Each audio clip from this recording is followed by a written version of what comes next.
Hey, welcome back to the channel. So today on my agenda, I have how to record yourself presenting a PowerPoint. Well, I don't have PowerPoint, so we're gonna stick with Google Slides. Same difference. In this video, I'm gonna show you what program I would use personally if I were to record a PowerPoint presentation, whether it be for class or your coworkers, whether you have to do a presentation and just send it to people because, you know, everybody's working from home now, or a lot of people are. I am. Are you? Leave in the comments down below. Are you working from home? If so, drop a like. If not, also drop a like. Anyways, what will I use? Well, the program I like to use, or I would like to use if I were to do such a thing, and actually it's the program I'm using currently to record this. I'll show you. Ready? Look at this.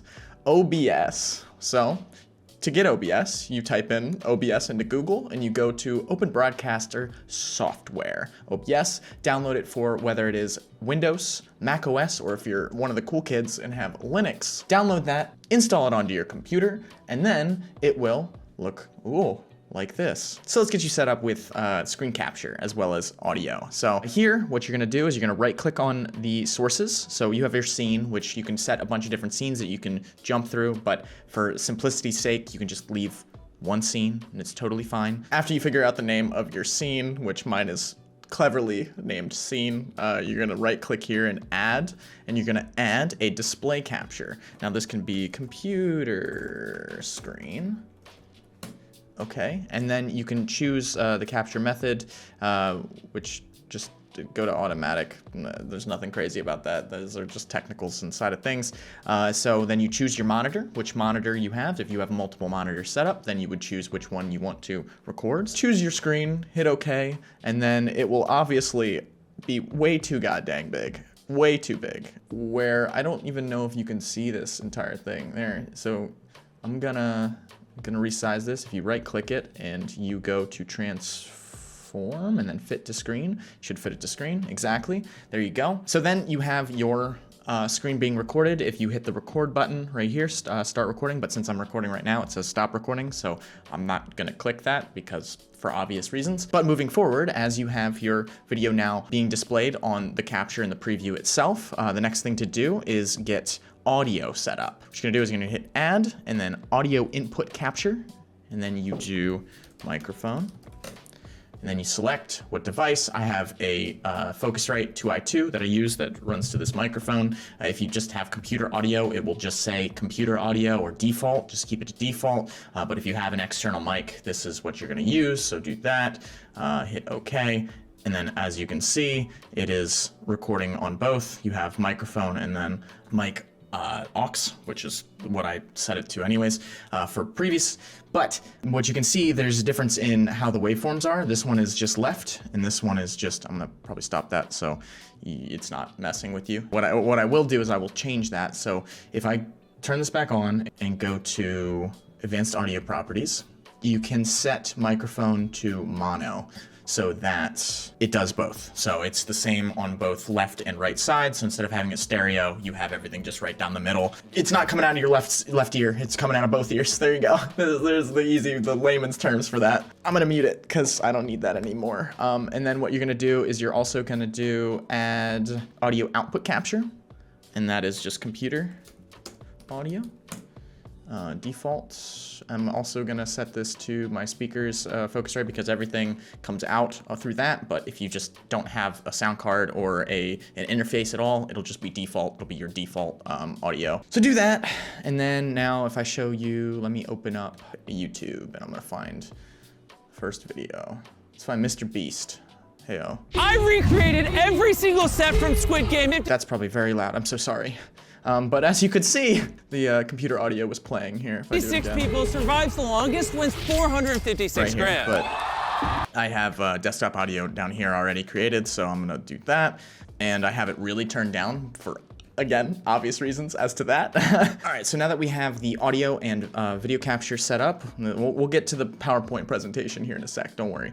If you have a webcam that is set up on your computer, what you can do is you can go to video capture device, go webcam, enter, and then you can choose what your webcam is, and that's my webcam, the HD Pro Webcam C920. Hit OK, and then you have this bad boy in the corner that you can adjust move around to. I would suggest putting it in a corner somewhere and then lock that bad boy down. And then I would say lock all of them down, so when you are recording, you don't accidentally move things. So I'll show you, I'll give you an example of that. So if I go to computer screen, and now I can move it. But if I set it back and then I lock it, I can't move anything. Now that you have everything set up, you have your webcam, you have your video, you have your audio, you're gonna go and find that presentation you have. You're going to start the slideshow, and if I Alt-Tab into OBS, it does show the entire thing with my video in the corner.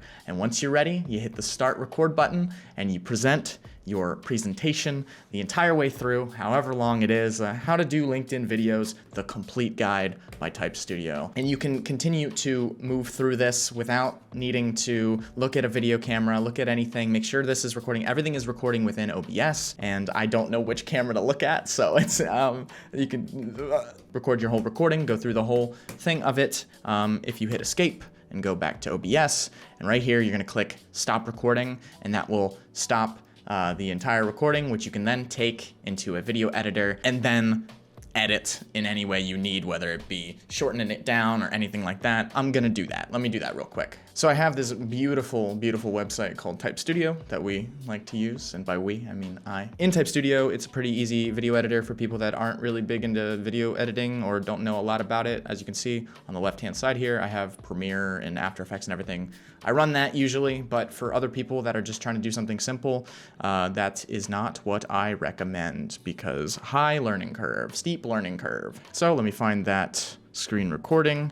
I believe it's this guy right here. It is. Cool. Perfect. Let me show you how this works. So you're gonna grab this video and you're gonna drag it in and you're gonna let it upload into the program. It may take a couple seconds or minutes as it transcribes everything that you say throughout the video, which is why it's my recommended easy video editing software, because you edit it via editing the transcribed text. So it's like editing a Word document or like a text document. It's pretty cool. All right, actually, I'm gonna turn this off. I'm gonna turn off this webcam. Goodbye, webcam. Goodbye. All right, so what are we gonna do here with Type Studio? Well, number one, I'm gonna go find the area in which I presented my presentation. And what helps is I can read along through the transcript of the video, so I can kind of find where I started. Here we go. So I'm gonna go here. I'm gonna scroll all the way up to the top. I'm gonna get rid of everything before it. Shift click, delete here. If you delete here, you can also hit the backspace button or cut, but I'm gonna just hit and it's gone. If you're looking to add subtitles, an important thing to do would be to look through the transcript and make sure it is perfectly transcribed, perfectly done. Sometimes if you mumble or you talk really fast, like I do, it can kind of guess the wrong word sometimes. So sometimes you have to go in and edit them, and to do so, you just hit the enter key on your keyboard, or you can double click into a word and change it. So by Type Studio. And then when you enable subtitles, you can add them. Let's change the background so you can see a little bit better. Bam, okay. So that's my subtitles. And then it makes the change here in the subtitles themselves. So let me go back. So let me say my, and then it made it right here, the change right here. So I don't want that because it's not correct. So you can go through and make your edits and cut things down and cut things out if need be, whether like I did at the beginning, just deleting the whole beginning part and deleting the whole end part.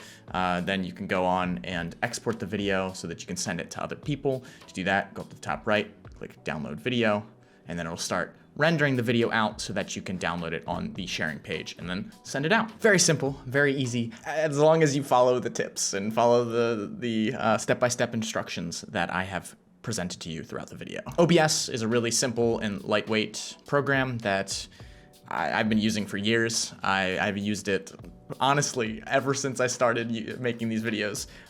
So it's something that's I will stand by. Sometimes it's a little finicky, but for the most part, it's a very good program that I would highly recommend. Plus, it's free. So there's that. If this video helped you out with learning what OBS is and how to record yourself presenting a PowerPoint or Google Slides or any sort of presentation, I would greatly appreciate it if you hit that like button and consider subscribing, because I create content all about these kind of things, whether it be podcast creation, video creation, Instagram, TikTok, all that stuff. I'm trying to learn it, so whatever I learn along the way, I try to bring that knowledge to you. So if that interests you, hit the subscribe button. Otherwise, here is one of our latest videos if you'd like to check that out, as well as our latest podcast episode that I got a lot of information out of a longtime YouTuber. If you're trying to be a YouTuber and stuff, that one, do that. But anyways, thank you so much for watching. I appreciate you, and I will see you in the next video. Peace.